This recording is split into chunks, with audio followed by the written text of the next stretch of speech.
Hello and welcome to another opinion of Terry's Opinions from the Bleach series. Today, by the picture you can see there, I'll be talking about Jurabach, aka the Quincy King, aka Yoach, aka the son of the Soul King, and how that is, I do not know. Because if he is a mysterious, because it's kind of hard for him to be the Soul King if he was born on Earth. Unless his father is actually the Soul King itself from before there's something hidden. Because we saw the Soul King, well, we're not here, so anyways, to talk about you have to talk about Soul King, so yeah, okay. So, when we first see the first picture of the Soul King, we see like a crystal type thing of him, a full body version of him, and we see what his face looks like. And then, with his eyes open, then next time we see Jurabach, we see him, it's like his arms and legs are dissected, and you find out that this one of the arms of the Soul King was infused into the body of Yukatake to keep him alive, and then another arm was a Quincy, and the heart was another Quincy named Gerard. Well, I think it was. He was the spiritual energy of these. Because think about it, the individuals in the spirit world, the soul society, was created through Reishi, not Kinshi. Kinshi is physical matter. Reishi is spiritual matter. So it's like when you take that heart, you turn it into the spiritual energy, and you infuse that energy into another soul, aka the heart of the Soul Kings was infused into Gerard, basically the spiritual. This heart was turned spiritual energy infused with him, and same thing with one of the arms fused with was reborn. It's like someone cut up the Soul King and took their body parts to them world, and they became spiritual energies and fused with other individuals. And it was probably Jurabach who found a way to awaken these powers to make them stronger. And what I do find is that we have Quincy's that have been alive for over 1,000 years. There was a guy with a pony hair type of style with firepower, and he's been alive for over 1,000 years. And same thing with damn, I can't recall his name. He's someone who's like the guy who wields the bounce type. I forget his name. Yeah, I can't remember his name. And he has, and anyway, he is a unique type not ultra Quincy, the second in command, I guess, who takes over, was the leader of the Quincy's until Jurabach woke up. And Jurabach is like him, they're both special type of Quincy's. They're unable to use Reishi around him. They're able to give out Reishi, then pull that Reishi back into them so they can use abilities. But Jurabach is also the son of the Soul King. So it makes you wonder, what's the history of the Soul King? Like, the Soul King that we see, is it like that's the actual Soul King because he's linchpin, or is it more like that was the Soul King like thousands of years ago, but he was the one who decided to how the Soul Society would act, like how they dress, the rank and royalty and nobility, and no one can change the hierarchy except for the Soul King. But say if the Soul King has like a crown, like not a crown that you put on your head, but like something that you can hold into your hand like a jewel or some sort of something like a Hokyoku, and normally you pass it on to your son, who would become the prince, who your successor, and whoever holds on to that becomes the linchpin, like an anchor, an object that gives you full control over the Soul Society. And Jurabaj could, when he absorbed the Soul King's body into himself, plus the other two arms and the hand, he connected all the missing pieces. There's a chance that Ukitake had been going around collecting other pieces into himself, or Jurabach himself had been going around collecting the other pieces too. Like, we really don't know. Because I do find the Soul King and Jurabach a mystery, how the show just ended like that without a full thing. First thing, the whole light novel thing that gave the origin of Soul Society, and the whole thing is just, it's just really horrific. And I dropped something. So yeah, like, in just picture, I have 3 pictures of Jurabach, 2 of them from manga. One of them is a fan drawn thing. You can see in the half picture is half of the Quincy Zangetsu and Jurabach. Someone drew that showing how they looked like. Kind of find that cool. Then you had the picture of Jurabach in the middle just after he awoken the Almighty. The another one is was describing the Almighty after he's of the Soul King and that. And the whole power of the Almighty is really weird. What I do find annoying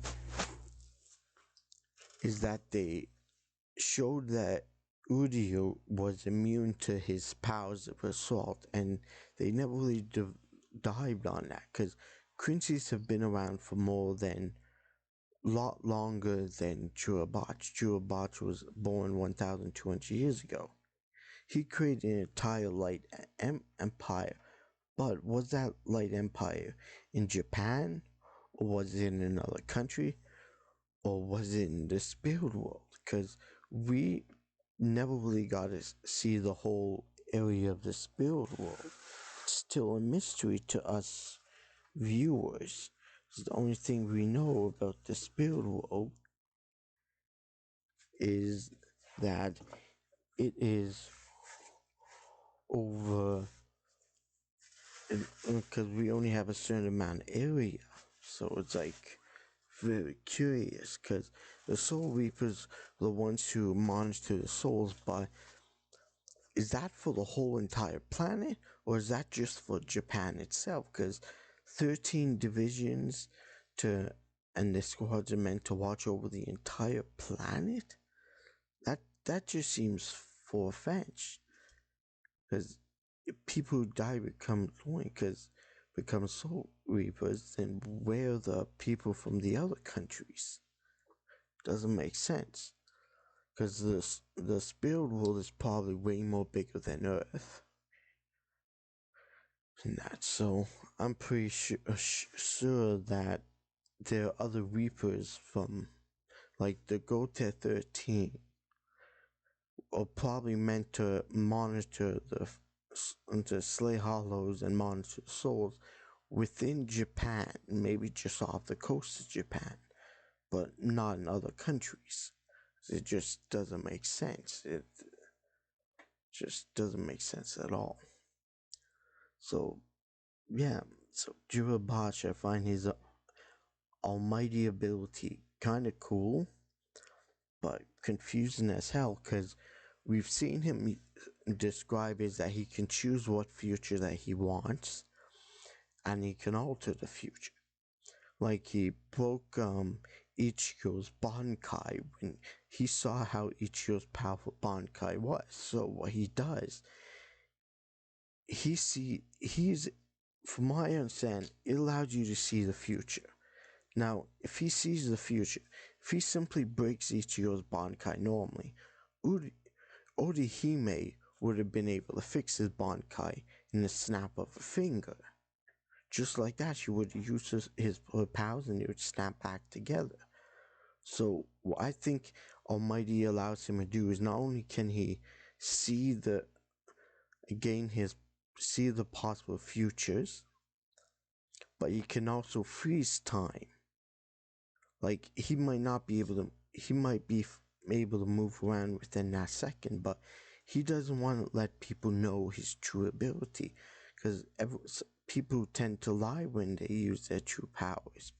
They have the ability to freeze time, like maybe for a certain amount of seconds, he's able to freeze time for a certain amount of seconds, but within that time, he might not be able to move. But as a Quincy, especially as the Soul King's child, he has the power to control Reishi. Thus, he has to become Reishi. So what he could have done is freeze time, just as Ichigo used Bankai, and then he simply controls the Reishi and breaks the sword in half. It's like, what he does is he takes the Reishi of the tip of the blade, he separates it, but then he breaks the piece of the sword down into Reishi and remakes it into what it looks like. So instead of it looking like a piece that goes together. But Orihime can only fix blades that have happened. Like if the sword actually shattered as the time was moving, okay.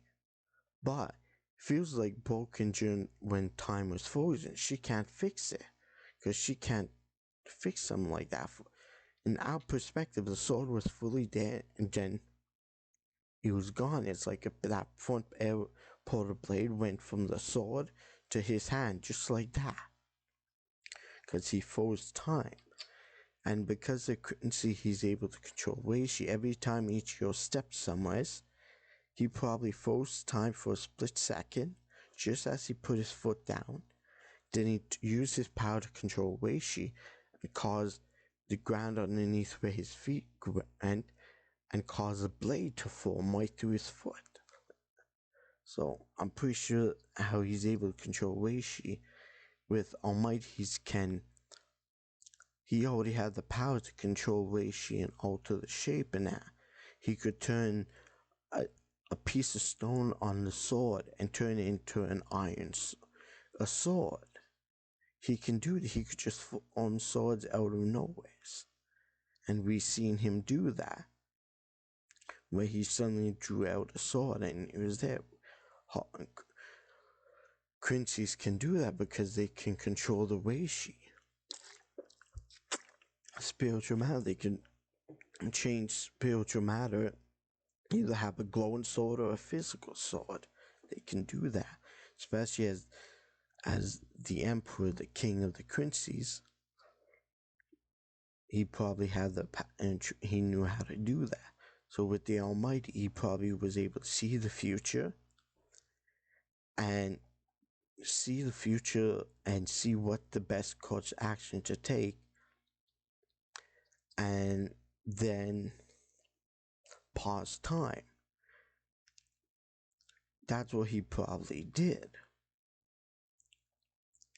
And because his power to control Reishi, when he froze time, he toyed with Ichigo, making it look like he was able to choose the future, but that's not his power. Now, Uryu was immune. Now, he was able to see everything that happens to him, but Uryu, he's immune to Uryu. Like when he's fighting Ichigo, he's able to see Ichigo in his future, but when it came to Uryu was different. Uryu was immune to his ability, so when he was standing above Ichigo and Ichigo was struggling, Uryu came out of nowhere and shot him with an arrow, and he was shocked. He was surprised because Uryu was one of his weaknesses. He cannot see Uryu. Even when he gave Uryu the mark of his letter A of antithesis, he's unable to see. He probably hoped that he could see Uryu better, but he can't see Uryu in the future. Same thing when the guy with the bounce type was able to had that shield where he could reflect attacks and send them back to his opponents, or he has a shield that could take the damage. When he had the power of the Almighty to see the future, he can see the future at a smaller degree, but what he saw was the entire palace everywhere, explosions going off. So he went to those spots where he saw the explosions happening, and he disabled each and every single bomb and recollected the Reishi bombs, and then he confronted Uryu, because he didn't trust Uryu. Now he needed a way to Uryu to actually confess.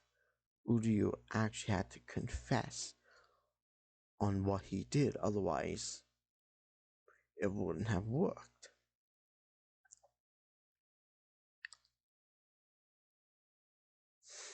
So yeah,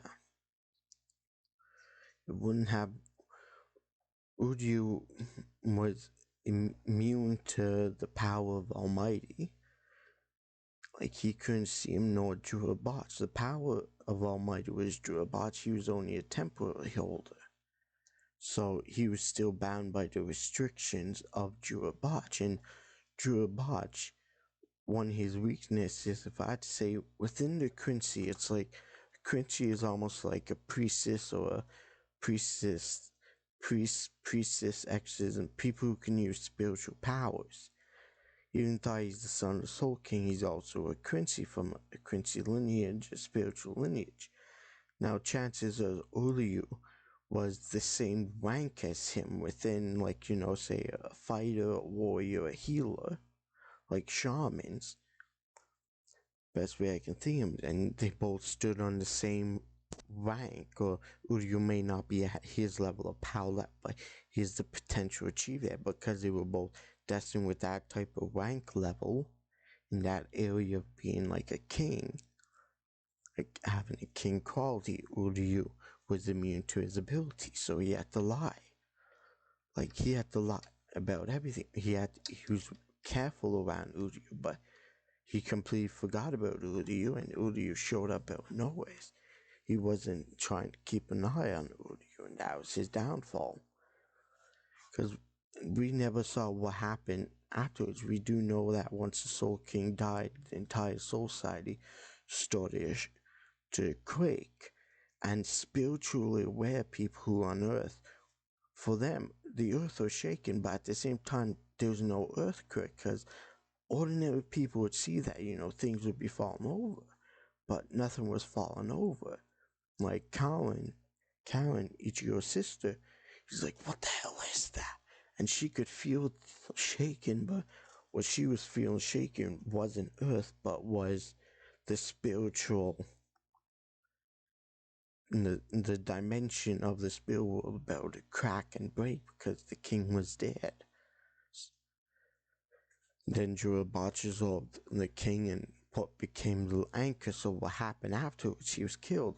Who became the new linchpin? So, well, that's about it. I'm gonna talk about in this Terry's Bleach opinion episode. So thank you for listening in, and see you in the next one. If you like what I talk about, or hear more of other stuff, or see other of my videos, please like and subscribe. Until next time, bye bye.